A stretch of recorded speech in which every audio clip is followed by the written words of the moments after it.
E eu quero convidar vocês a fazerem uma viagem comigo nessa noite. Vocês já acharam Mateus 27, verso 48? É apenas um versículo, uma leitura rápida, que diz assim: e logo um deles, no caso um soldado, e logo um deles correu a buscar uma esponja, e tendo-a embebido em vinagre, e colocando na ponta de um caniço, deu-lhe de beber. Amém? Vocês leram comigo bem, mas eu quero ler novamente para reforçar no coração de vocês. E logo um deles correu a buscar uma... Não, vocês podem dizer isso com mais veemência, com mais fé, porque por conta da máscara eu ouço muito pouco de vocês, a impressão que eu tenho é que ninguém está me respondendo. Então eu queria convidar vocês a falar com um pouco mais de fé. Vamos lá. E logo um deles correu a buscar uma, e tendo-a embebida em vinagre, e colocando na ponta de um caniço, deu-lhe de beber. Amém? Apenas uma leitura rápida e simples, de um versículo apenas. E eu queria convidar vocês a fazer uma viagem junto comigo pela palavra, a se deslocar junto comigo para aquele período da crucificação, que a cultura era diferenciada, a cultura não era como a nossa. Eu não sei se vocês sabem, mas eu vim de uma família toda de jornalistas. Meu pai é jornalista, minha mãe é jornalista, meu tio é jornalista, minha avó era fofoqueira só, que é um tipo de jornalismo também. Não deixa de ser, né? É um ramificado. E eu vim com isso no meu DNA, eu vim com isso dentro de mim. E eu, felizmente ou infelizmente, eu não sou um pastor, não sou mais do que ninguém aqui nessa noite, mas eu gosto de contar história. E nessa noite eu venho contar uma história para vocês, uma história da crucificação. De repente você veio nessa noite aqui como convidado, você caiu aqui de paraquedas, você passou ali por aquelas portas, e não sabe nem direito o que você veio fazer aqui, mas eu vou contar a história de um homem chamado Jesus, um homem que passou por essa terra, e de repente você não reconhece a divindade dele, não reconhece ele como seu Senhor e Salvador, mas ele marcou a sua história também, porque afinal de contas nós estamos no ano de 2021, eu me perdi um pouco por conta da Covid, 2021, né? E nós estamos em 2021 depois de... Então, inevitavelmente, Cristo marcou essa história. Nós moramos aqui no Rio de Janeiro e logo aqui ao lado tem um bairro chamado Santo Cristo. Existe uma estátua ali que é do Cristo Redentor. Então, Cristo está permeado na nossa história, mesmo quando nós o negamos, mesmo quando nós não o reconhecemos como Senhor e Salvador. Mas, de repente, você se enquadra em outro caso. Você entrou nessa casa hoje porque você está sedento pela palavra de Deus. Eu não sei se esse é o seu caso nessa noite de entrar aqui porque você quer saber mais de Deus, porque você precisa de um consolo, mas eu quero falar para você que você veio no lugar certo, pois aqui é o lugar onde Deus faz morada, aqui é o lugar onde Deus se faz presente, aqui é o lugar onde se cumpre uma profecia de Deus, que diz que onde Deus ou mais estão reunidos no nome dele, ele se faz presente. Então eu queria convidar a você, antes de mais nada, se você é salvo ou remido, ou se você apenas crê nesse Jesus Cristo, que você ergue as suas mãos aos céus, que você renda o seu louvor a esse Deus, pois querendo ou não, ele marcou a nossa história, ele marcou um encontro contigo, ele te trouxe até essa casa porque ele quer falar contigo, ele quer falar com o seu coração, ele quer trazer algo diferente, uma porção nova de unção, de espírito. Então seja grato por esse Deus e por tudo que ele já fez por você. Dê uma salva de palmas a esse Deus, pois ele é vivo, ele é reina, e ele recebe a sua salva de palmas nessa noite, ele recebe o seu coração. E para iniciar a nossa história, eu quero convidar vocês a ir um pouco antes da crucificação de Cristo. Você vai comigo, Reginaldo? Já está aqui, né? Não tem muita escolha. Então vamos comigo antes da crucificação de Cristo. Antes de Cristo ser crucificado, ele foi preso. Ele foi levado ali para a casa do sumo sacerdote. Ele foi levado para a casa do sumo sacerdote. Ele foi preso no Getsemane, pegaram o nosso Cristo, levaram ele para a casa do nosso sumo sacerdote, e Pedro foi acompanhando o nosso Cristo de longe. Eu digo nosso porque eu creio que ele seja o meu Senhor e o seu Salvador também, amém? E Cristo foi levado para a casa do sumo sacerdote. Existia algo que ele tinha dito para Pedro: Pedro, olha, antes que o galo cante, você vai me negar algumas vezes. E Pedro falou: olha, jamais eu farei isso. Mas Jesus, ele é onisciente, onipresente, amém? Ele sabe de tudo aquilo que vai acontecer, e ele conhecia a estrutura de Pedro, assim como ele conhece a sua estrutura. Ele sabe das suas debilidades, ele sabe dos seus problemas, ele sabe daquilo que você passa no seu dia a dia. Então, Cristo levado até a casa do sumo sacerdote, ele começa a passar ali por alguns momentos, e a Bíblia relata que Pedro começa a ser interpelado pelas pessoas que ali estão. E ele começa a olhar para Pedro, porque Jesus, naquela altura do campeonato, tinha o seu ministério bastante popularizado, e seus seguidores também eram conhecidos da galera ali, do pessoal que andava. Então o pessoal começa a olhar para Pedro e fala: vem cá, você não é aquele cara que andava junto com esse Cristo aí que está sendo julgado aqui na casa do sumo sacerdote? Pois entenda, Jesus Cristo estava na casa do sumo sacerdote, passando ali pela primeira sabatina que ele deveria passar, e ele começa a ser sabatinado, mas reconhecem Pedro, e a noção que a gente tem, a imagem que nós temos na nossa cabeça é que está ali uma grande confusão, uma grande celeuma, que as pessoas estão ali se acotovelando para ver o que está acontecendo, e as pessoas perguntando para Pedro: Pedro, você... E Pedro falando: não conheço esse homem, não sei quem é. E aí a palavra diz que o galo canta, e Pedro diz: não conheço esse homem. E aí outra pessoa interpela Pedro e pergunta novamente: vem cá, você não era um rapaz que andava junto com esse Jesus aí? Pedro fala: não sou eu não, você está doido? Vocês estão me confundindo com alguém. Esse não sou eu não, você deve estar achando que eu sou outra pessoa. Todo mundo é muito cabeludo, todo mundo é muito barbudo, todo mundo se veste igual, vocês estão achando que eu sou uma pessoa que eu não sou. E aí perguntam para ele novamente: vem cá, você não é aquele... E Pedro fala: não sou eu não.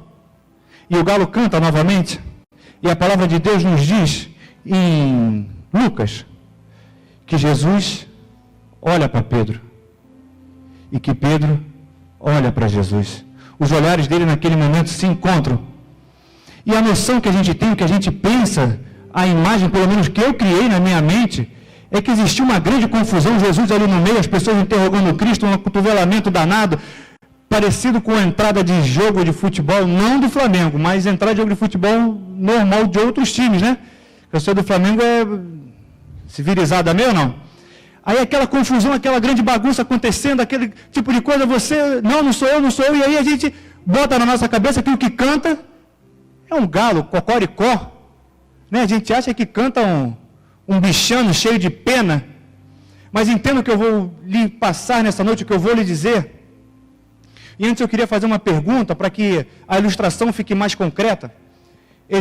Não tenha vergonha de responder não, tá? Existe uma missa que acontece todo dia 31, uma missa da Igreja Católica que acontece na virada, que é chamada de missa do... Bom, aqui algumas coisas já começam a ser elucidadas para nós. Entenda que naquela época, na cidade, chamada de Santa, Cristo foi levado para a casa do sumo, que era um homem considerado... Imagine a casa do sumo sacerdote numa cidade santa. Era o auge da santidade que existia naquele lugar. Não existia nada mais santo naquela época que podia acontecer. E entenda comigo, faça uma viagem, pois eu te convidei para uma viagem e você aceitou fazê-la comigo. Naquele tempo, a criação de animais não era como hoje em dia, como a gente vê. Naquela época, as pessoas não tinham cachorro como hoje em dia, andavam com o cachorro para cima e para baixo, tratavam o cachorro de Alfredo, de Albert, de João. As pessoas não tinham cachorro, não tinham galo, não tinham periquito dentro de casa, porque eram todos considerados animais imundos. Então, esse galo que canta, você naturalmente começa a se questionar: ora, se não era um bicho de pena fazendo cocoricó, o que era? Que tipo de situação é essa que a Bíblia nos diz, chama de galo? O que estava acontecendo então naquela época? Entenda, novamente, Jesus foi levado para a casa do sumo sacerdote no centro da cidade, ali não existia esse tipo de animal. Porém, presta atenção no que eu vou lhe dizer, perto daquele lugar, existia um grande quartel. O Império Romano é que tomava conta daquele lugar. Quando existia a troca de guarda, o pessoal tocava uma trombeta. E essa trombeta era chamada de... uma metade teve ousadia, teve fé de falar galo. Agora a segunda metade, depois da cola.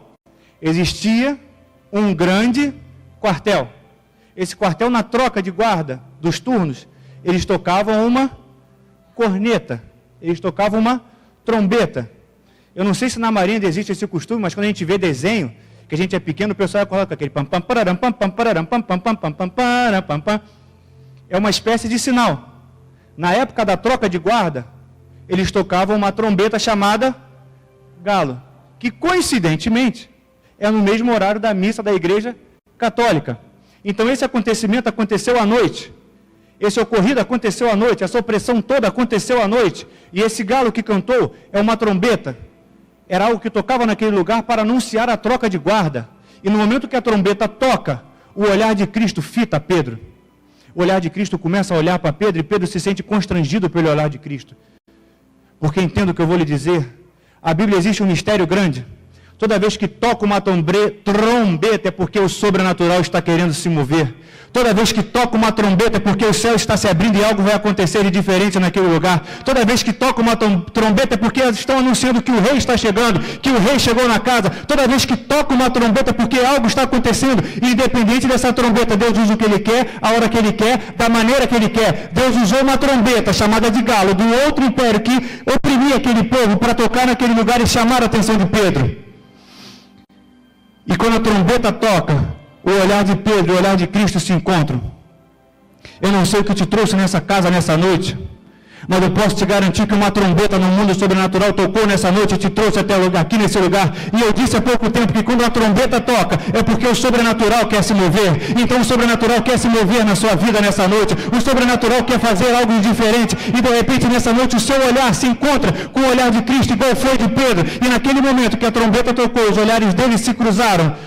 Pedro sofre ou é impactado por aquele olhar e realmente começa a se converter na presença de Deus, porque quando nós encontramos o olhar de Cristo é impossível ficar indiferente. E eu queria perguntar para vocês, quantos aqui já tiveram encontro com o olhar de Cristo? Quantos aqui já tiveram trombeta tocada na sua vida, renderam a sua mão em rendição a esse Cristo, teve um encontro com o olhar dele, hoje tem esse Jesus como seu Senhor e Salvador? Erga as suas mãos aos céus e agradeça, porque a trombeta tocou na sua vida, o olhar de Cristo te seguiu, você teve um encontro com Ele, você se arrependeu dos seus pecados, você se rendeu aos pés dele, foi lavado no sangue do Cordeiro vertido na cruz, e hoje em dia você pode se chegar na sala do trono e ser chamado de filho, mas de repente você se enquadra no outro caso, você chegou aqui e não sabe como, mas eu quero te dar uma notícia que a trombeta começa a tocar hoje, e Cristo começa a olhar por você, Cristo começa a olhar para você, e eu quero te convidar a olhar para esse Cristo que te convida nessa noite, eu quero te convidar a olhar para esse Cristo e render seus pés dele, eu quero te convidar a olhar para esse Cristo e segui-lo por onde ele anda,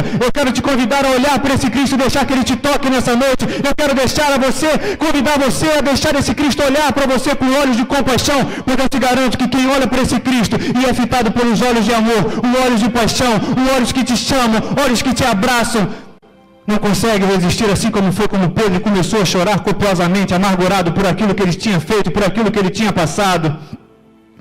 Deixe Cristo olhar para você nessa noite. Deixe Cristo te ver. Olhe para Cristo, permita-se ser fito. Olhe para Cristo. Pois Cristo tem olhado para você com olhos de paixão. De repente você fez toda a sua caminhada, em determinado momento você negou a Cristo. Mas ei, olha para cá, o galo está cantando. A trombeta está tocando, chamando sua atenção e te convidando novamente. Olhe para Cristo. Permita que Cristo, que já está olhando para você, tenha um encontro de olhar e se renda aos pés dele, porque Cristo fez muito mais por nós. Cristo fez muito mais por nós e Cristo passou por todo aquele momento, ele foi para o segundo momento, que foi o momento do julgamento dele. Cristo, quando foi ser julgado, quando foi passar pela situação do julgamento, ele foi julgado com outros homens. E por conta de toda a situação que envolvia o julgamento de Cristo e a provável crucificação dele, pois até aquele momento ela não havia sido consumada. Por conta de tudo que estava acontecendo, a crucificação de Cristo havia de ser rápida, junto com aqueles homens que foram crucificados com eles. Por conta de todo esse processo, eu não sei como se chamava, não sei se era marceneiro, não sei se era engenheiro de cruz, eu não sei como se chamava. Os homens passaram lá antes, tiraram as medidas daqueles que seriam presos. O ladrão da direita, o ladrão da esquerda, como relata na palavra. E mediu também um homem chamado Barrabás, que havia de ser julgado pelo julgamento popular junto com Cristo. E a cruz, ela era feita sobre medida. A cruz, ela era colocada ali de uma maneira especial para aquele homem que havia de ser pregado ali. E aí, quando chegaram na presença de Barrabás e de Cristo, perguntaram, olha, de qual desses dois nós devemos medir, porque tem muita gente para ser crucificada, de quem a gente mede? Fatalmente alguém disse, não, mede de Barrabás mesmo, porque esse tal de Jesus já foi jogado para lá, já foi jogado para cá, já foi julgado por não sei quem, já foi julgado por não sei que lá, veio parar aqui conosco e amanhã nós vamos fazer um protocolo aqui. Fatalmente esse Barrabás aí, que já é conhecido nosso, ó, já tem um BO extenso, há de ser crucificado. O cara falou, pô, não, deixa comigo. Foi lá, mediu Barrabás e tal. No dia seguinte, durante o julgamento, um fenômeno acontece e Jesus é entregue para a crucificação. Porém, a cruz havia sido medida para Barrabás. Então nós temos um problema ali. Seria como fazer uma roupa para mim e vestir no Matias. Seria como fazer uma roupa para mim e vestir no Jonas. A roupa não era do tamanho certo. E entenda comigo que aqui começa a ficar estreito. Eu quero convidar você a apertar os cintos, porque nesse momento, Jesus, quando ele começa a passar pelo processo de crucificação realmente, quando ele é posto na cruz, a cruz não bate com o tamanho dele. Um dos braços dele não chega até onde ele havia de chegar para que os pregos pudessem transpassar o seu pulso, para que a situação seja feita da maneira que havia de ser feita, porque a cruz havia sido feita para Barrabás. Então começa ali um processo de ajuste, mas esse processo de ajuste ele não é feito da melhor maneira possível. Amarram o nosso Cristo. Começam a puxar o nosso Cristo, para que ele possa caber na cruz. Eu não sei se você já teve a oportunidade de fazer aula de alongamento, yoga, e aquilo já é um sofrimento.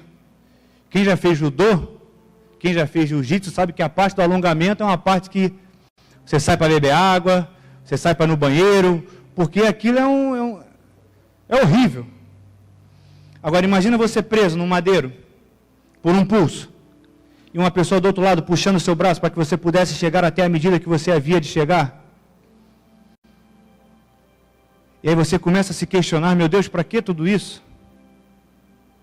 Você de repente começa a se questionar, para que não entregaram uma cruz do tamanho de Cristo, entregaram uma cruz do tamanho do Barrabás?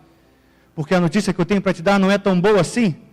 A cruz que Cristo estava carregando, a cruz que Cristo foi pregado, não era só de Barrabás. A cruz que Cristo foi pregado, infelizmente, Reginaldo, ela era minha também. Infelizmente, a cruz que ele foi pregado, de repente era sua também. De repente, a cruz que ele foi pregado, era sua também. Não era só de Barrabás. Jesus, naquele momento, ele levava o pecado de todos nós naquela cruz. Jesus, naquele momento, se dava em sacrifício por mim, por você. Ele fazia algo que você não poderia fazer. Você não poderia carregar aquela cruz, porque você não é capacitado para isso. Por mais que você seja forte, por mais que você se prepare fisicamente, você não poderia tirar o pecado do mundo e dar acesso a cada um de nós à sala do trono novamente. Você não poderia carregar aquela cruz assim como Barrabás não pôde. O único que poderia carregar aquela cruz era Jesus. Aquela cruz não tinha o tamanho de Jesus, não é porque ela não foi feita apenas para Barrabás. O que a Bíblia está falando para mim e para você é que aquela cruz era para cada um de nós. Aquela cruz foi feita, e permita-me, eu vou me usar de exemplo. Ela foi feita para mim. E fatalmente, eu não sei, mas eu deduzo que eu seja maior do que Cristo era. Mas eu agradeço a esse Cristo por ele ter levado a minha cruz. Eu agradeço a esse Cristo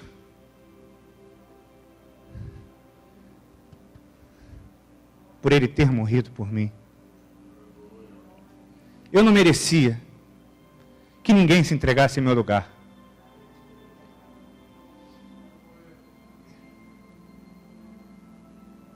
Eu não sei se o mesmo sentimento. Agora eu sou pai. E eu tenho um filho.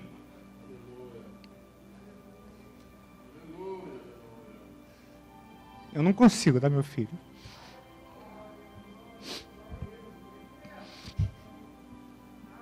Imagine um Deus que não precisava passar por o que ele passou, se fazendo homem, se entregando a esse martírio, passando por toda humilhação, E aí, eu ainda nem cheguei no versículo que eu li. Eu quero convidar você a apertar um pouco mais o cinto. Se você tiver um lenço no seu bolso, que você separe para você. Porque entenda que Jesus foi posto numa cruz, passou por todo o martírio, colocaram roupa nele, tiraram roupa, colocaram capa, tiraram capa. Capa que tem uma série de simbolismos, mas que eu não vou citar aqui nessa noite. Colocaram uma coroa de espinhos na cabeça do nosso mestre. Bateram nele. Desfiguraram, deslocaram o ombro. Tudo isso porque o inferno queria frustrar os planos do céu. Mas entenda que na minha e na sua vida aquilo que Deus programou, não importa o que se levante. Quando existe algo traçado no céu para você e para mim, é esse homem que se coloca no caminho.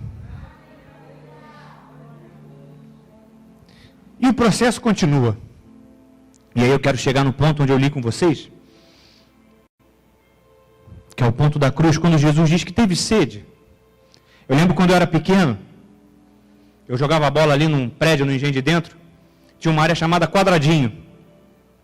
E aí no primeiro andar tinha uma tia, que a gente chamava de tia. Ela não tinha nome, ela era tia. Aí a gente, vamos pedir água para tia, vamos pedir água para tia. E um dia eu questionei, falei, pessoal, todo dia vocês pedem água para tia, rapaz? Você não tem vergonha na cara? A gente mora no primeiro andar.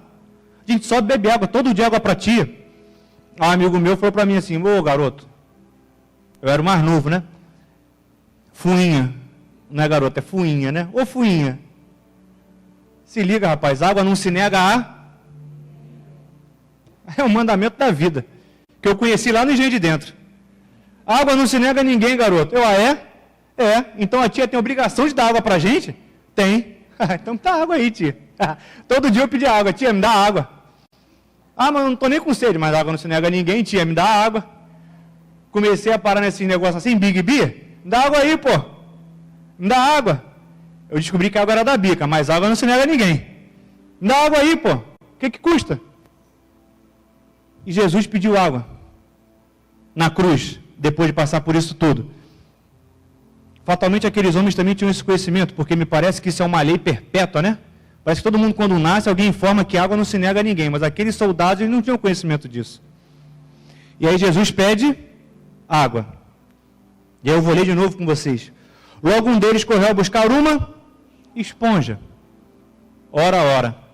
Quem estava aqui no dia que eu fiz o ofertório, eu peço desculpas, mas eu vou repetir tudo aquilo que eu falei novamente. Quando esse homem corre para buscar uma esponja, ele correu para buscar onde? O que ele foi fazer atrás dessa esponja? Estava onde? Como é que funciona isso? E aí eu quero convidar vocês a viajar comigo de novo. Viaja comigo para aquela época. Naquela época existia uma coisa chamada banheiro público. E esses banheiros públicos eram banheiros públicos. É isso aí mesmo que você está pensando. Hoje em dia, antigamente, eu não sei se existe ainda, aqui no Largo do Machado tinha um banheiro público. E a gente, ao outro lado, existe ainda está lá. Se você passar, respeitando o isolamento social de 2 metros pelo banheiro, você já sente o cheiro. E é uma pessoa usa de cada vez. Naquela época existia banheiro público, masculino e feminino, porque era organizado. Mas existiam banheiros públicos. Como esses banheiros funcionavam? Entenda bem. Era uma casa, e eu vou descrevê-lo assim de maneira por partes, para você ir entendendo a viagem. Existia o banheiro na porta dos banheiros públicos, que eram mais chiques. Diz a história que os banheiros chiques tinham uma bandinha na porta. Uma bandinha, fazendo barulho. Porque, naturalmente, as pessoas estavam no banheiro público. E existem alguns sons de quando você está no banheiro. Então, para abafar esses sons, ficava uma bandinha tocando na porta, para o som não vazar. Eu falei para vocês ainda há pouco que o banheiro do Largo do Machado, quando você passa perto dele, você já sente o cheiro. Então, imagina um banheiro público, com várias latrinas, 10 latrinas, uma do ladinho da outra. Imagina o cheiro daquele lugar, o aroma que devia sair. Na porta dos banheiros mais chiques, ficava também um escravo, funcionário, colaborador, chame como você quiser. com um incenso, para que o cheiro também não vazasse. Pois bem, passado esse primeiro estágio, você entra no banheiro. E como funcionava esse banheiro? Eram latrinas, uma do lado da outra. Ah, existia cabine? Cabine nada, pô. Pessoas queriam socializar. Uma latrina do lado da outra. Sentadinho, um do lado do outro. Apertou, você entrava no banheiro público. Porque era mais fácil do que você ter banheiro em casa. Aquilo ia gerar imagina, não ter saneamento. Era melhor ir até o banheiro público, amém ou não? As pessoas vão até o banheiro. Chegando no banheiro, elas sentam uma do lado da outra. Conversam, fazem o que elas têm que fazer ali naquele lugar. E aí, como elas se limpam? Você se questiona. Preste bem atenção. Existiam as latrinas. Próximo, em frente à latrina, existia um córrego, um riozinho que passava o tempo todo. Naquela época, já havia conhecimento que o vinagre servia para fazer a mesma coisa que o álcool faz agora. Como é que se chama? Asepsia. Limpar as coisas. Você passa álcool. O vinagre já era conhecido como um...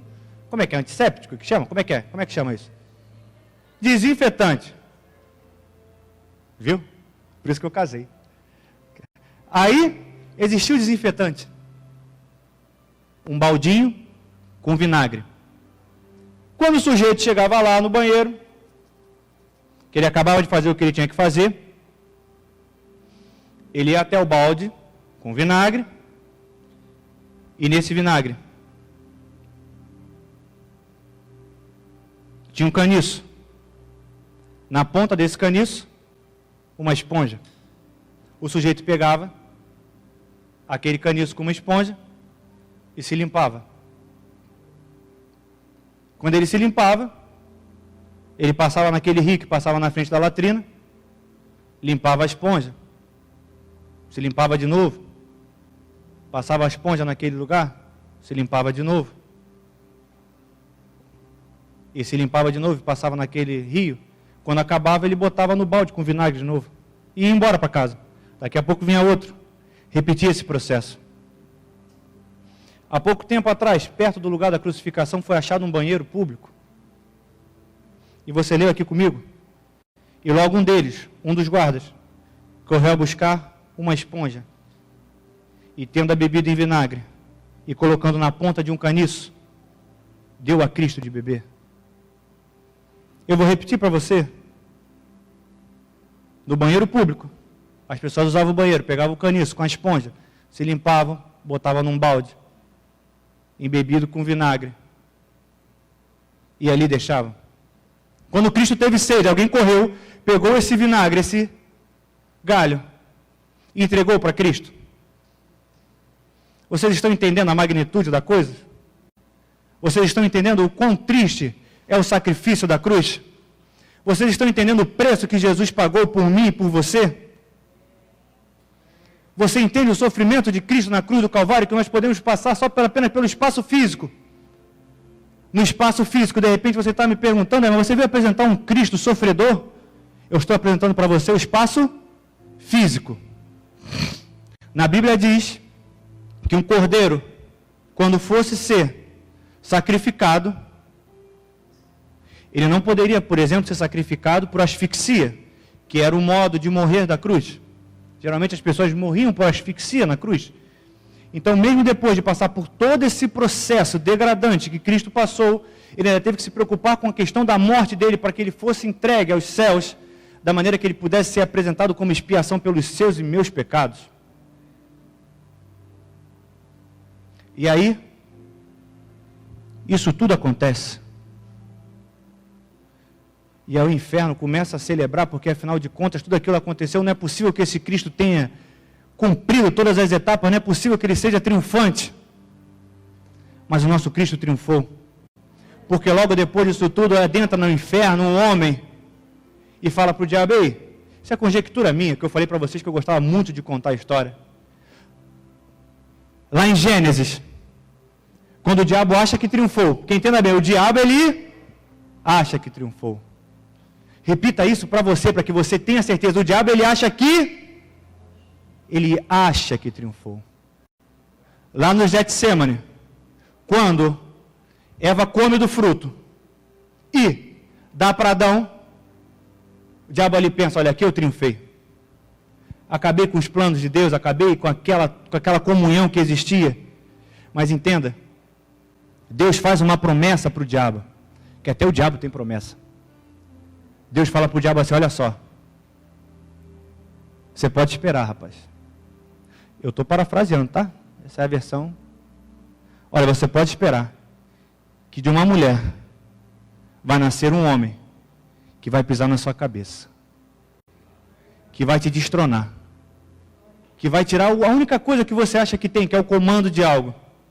E entenda que depois de Cristo passar por isso tudo, o inferno achando que ele havia triunfado, esse homem aparece no inferno e fala para o diabo, ei, você lembra daquela promessa? Você lembra de tudo aquilo que Deus falou para você? Demorou, mas se cumpriu. E Jesus entra no inferno, toma as chaves do diabo e fala, agora você espera, porque o pior ainda está para vir para você, eu vou voltar. E imagine, se Cristo foi fiel para cumprir, se Deus foi fiel para cumprir a promessa que Ele fez para o diabo, quem dirá a promessa que Ele fez para você? Quem dirá a promessa que Ele fez para mim? Quem dirá tudo aquilo que Ele te prometeu, que de repente Ele nem te falou, mas que na palavra Ele te entrega? Ele diz que você vai ter uma vida maravilhosa, Ele diz que você vai ter a paz que transcende todo entendimento, Ele diz que você vai ser salvo, Ele diz que você e sua casa vão servir a esse Deus, Ele diz que você vai ter um casamento abençoado, Ele diz que você, apesar de todas as lutas, as tribulações, você vai passar por isso, Ele diz que você vai ser jogado na fornalha e que você vai passar por ela intacta. Então, pelo amor de Deus, levante essas mãos aos céus, pois esse Deus, Ele é fiel para cumprir tudo aquilo que Ele te prometeu, mas de repente você questiona, aplauda esse Deus. Mas espera aí, Pablo, você está me apresentando um Cristo que até agora você só me falou que Ele apanhou. Eu falei fisicamente, no ramo espiritual. Mas o nosso Cristo, Ele é muito mais do que isso. Ele tem que triunfar em todas as áreas, amém? Pegam o nosso Cristo, jogam Ele, botam uma pedra. Nosso mestre está ali dentro, morto. Passado alguns dias, os discípulos vão lá atrás de Cristo. Não vão lá ver o Cristo ressurreto, mas esse é outro assunto. Eles vão lá para passar perfume em Cristo e tal. Chegando lá, eles não se deparam mais com o corpo.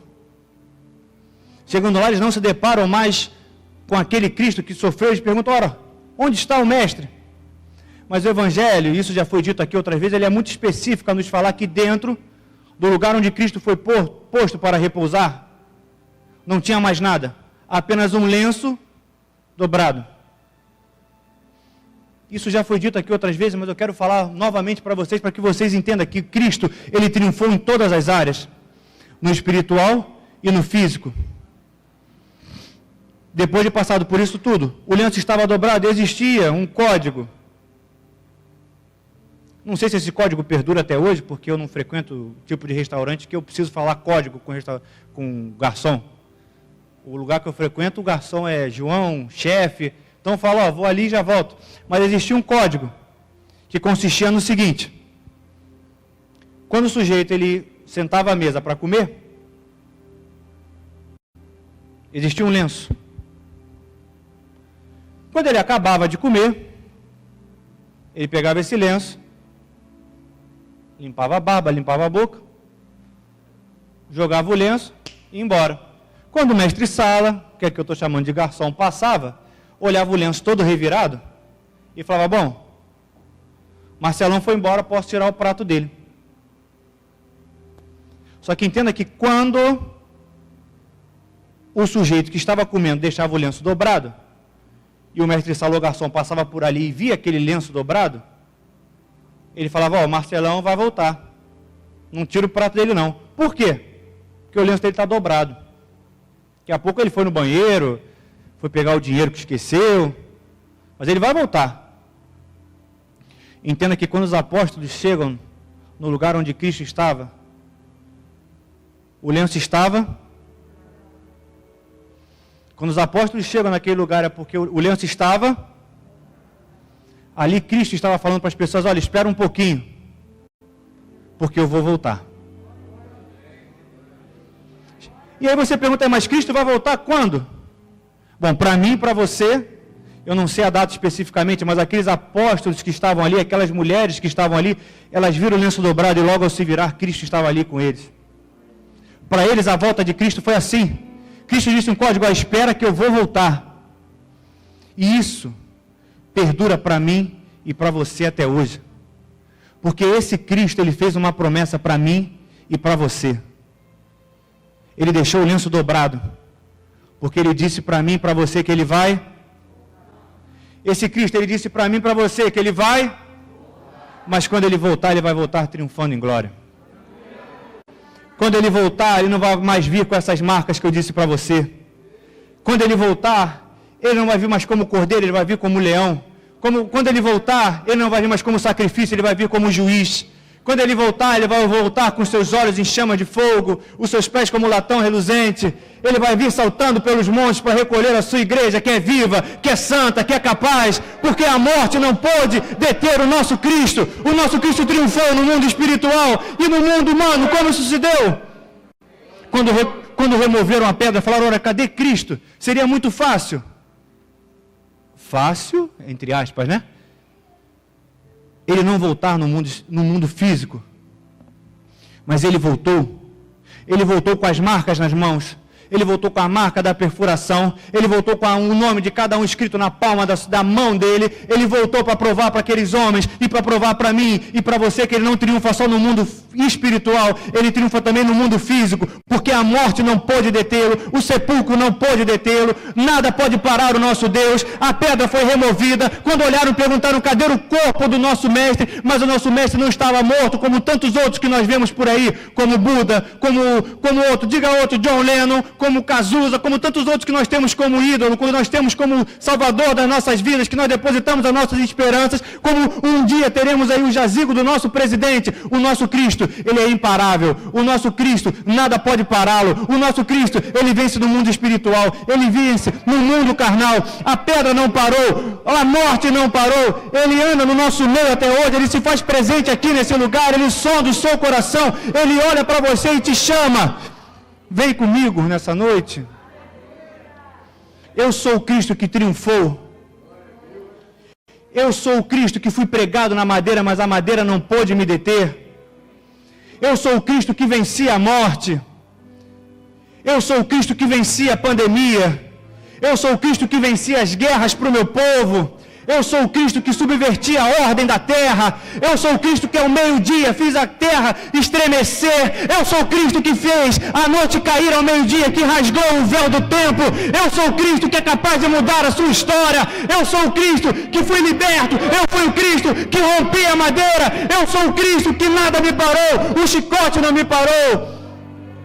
O deboche não me parou. Nada pode parar esse Cristo. Esse Cristo, ele subverte a ordem da terra. Esse Cristo, ele faz o impossível acontecer na minha e na sua vida. E ele triunfa em todas as áreas. Na área espiritual, a vitória já foi dada pelo nosso Cristo. Mas na parte física, para que sua vida seja transformada, existe algo que é a sua parte que você tem que fazer, que é se entregar a esse Cristo. A esse Cristo que é imparável. Você quer que Cristo é imparável? Você quer que por mais que muralhas se levantem, Cristo tem um jeito de derrubá-la? Você quer que esse Deus pode fazer a terra tremer em seu favor? Você quer que esse Deus pode remover um monte por sua causa? Você quer que esse Cristo, por causa do seu clamor, ele pode curar o seu parente? Você quer que esse Cristo te leve a lugares que você nunca imaginou e que faz pessoas se converterem com o seu testemunho? Se você é grato por esse Cristo, se você crê nesse Cristo, erga as suas mãos ao céu, porque ele vive e ressuscitou, a terra estremeceu, diga a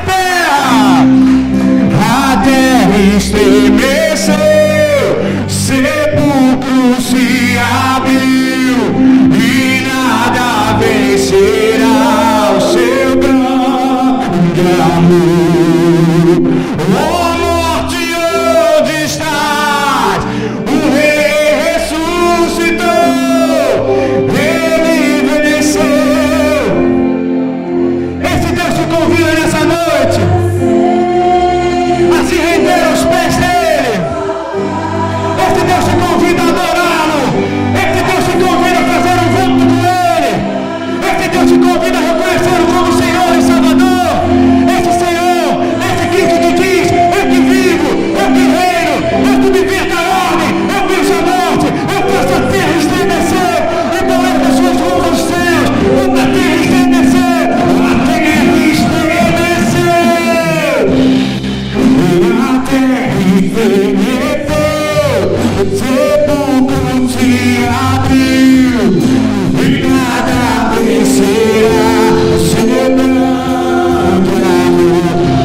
foram abençoados com essa palavra?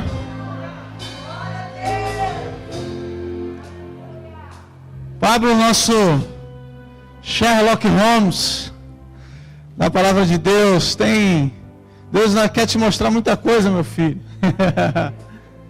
Muita coisa ainda que Deus quer revelar e quer nos revelar. Não é verdade?